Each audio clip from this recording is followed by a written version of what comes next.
Hey guys, Josh here with the Weekend Angler, back with another Short Tip Saturday video. And this week we're continuing on with our IBC bait tank series.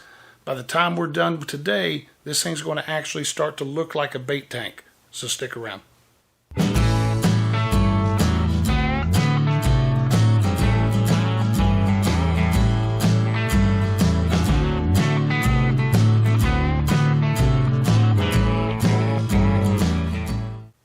Alright guys, I know it's been a few weeks since we started the IBC bait tank series.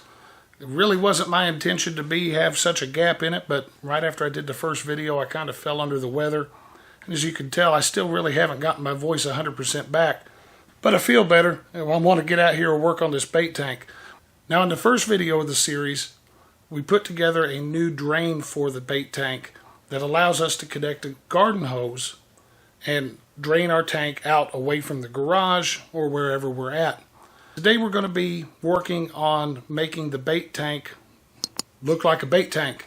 So let's go ahead and step over. I'll show you the tools we're going to be working with today, and then we'll get started on getting this tank cut down. Alright, let's take a look at the tools we'll be using. We're going to have a 4-foot level, permanent marker, drill, bit set, angle grinder with a cutting wheel, and a reciprocating saw, but you could use hand tools if you like. Start out by orienting your IBC tote into the correct upright position. Get a helper if you need to.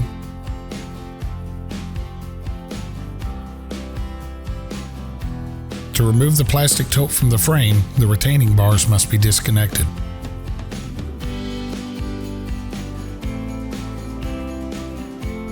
Remove the screws holding the retainers in place.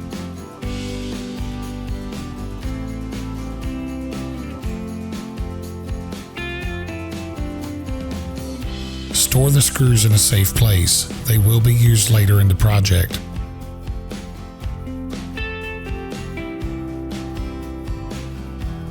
Mark your cuts on the metal frame and the plastic tote. Marking the top side of the level will allow the tote's cut edge to be above the frame.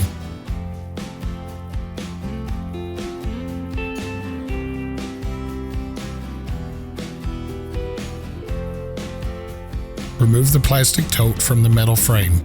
Set the plastic tote aside for now.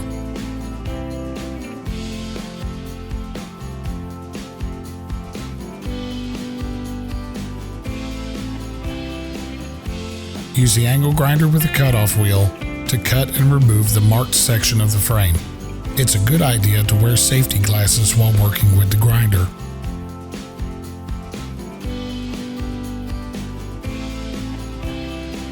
During the cutting process, the vibration may damage spot welds.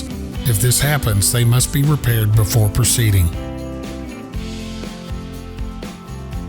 Start off by ensuring the lower section of frame is level. Use shims under the frame if needed. Now place the level on the upper section of frame, and once level, clamp into position. You can use your preferred fasteners. I'll be using pop rivets for ease of installation. Drill a 1/8 inch hole in the frame to install the rivet. There is no reason to drill completely through the top rail tubing. Use the riveter tool to install the rivet, securing it to the frame. Repeat this process as necessary. I decided to rivet every joint. This will help prevent problems if I happen to miss a weak spot weld.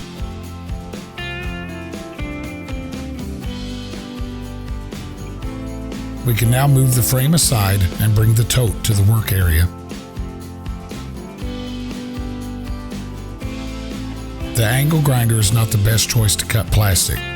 We're going to be using Mr. Sawzall with a wood with nails blade. Cut the plastic tote along the marked lines.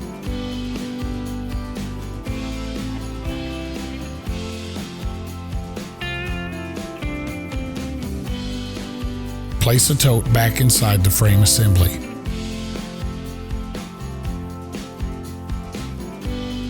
This can get a little tricky, so go slow. Reinstall the screws for the one remaining retaining bar.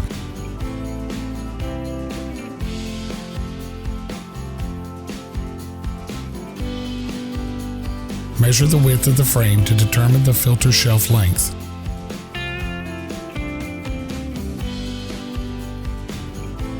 Mark and cut 2 sections of 2x6 lumber 1/2 inch longer than the width of the frame.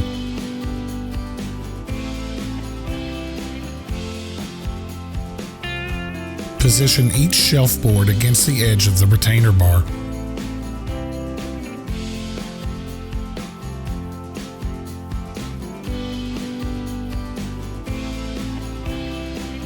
Position the board overhanging each side by 1/4 inch and clamp the board into place.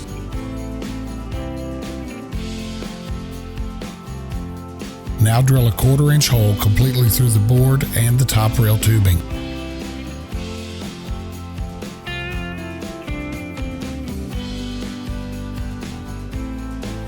For our fasteners, we'll be using a 3-inch, 1/4 inch diameter stainless hex bolt, 2 stainless flat washers, and 1 nylon lock nut. Install the fastener as shown and tighten until snug.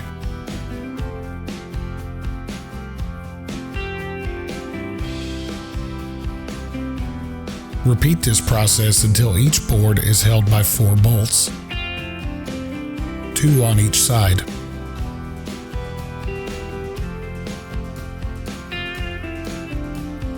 With the shelf bolted down, part 2 of our IBC Tote bait tank build is now complete. Alright guys, well that's going to pretty much bring us to the end of part 2 of our series. Our tote is definitely starting to look more like a bait tank and less like an agricultural tote, which is what we were wanting. In the next part of the series, we're going to be getting this thing cleaned out.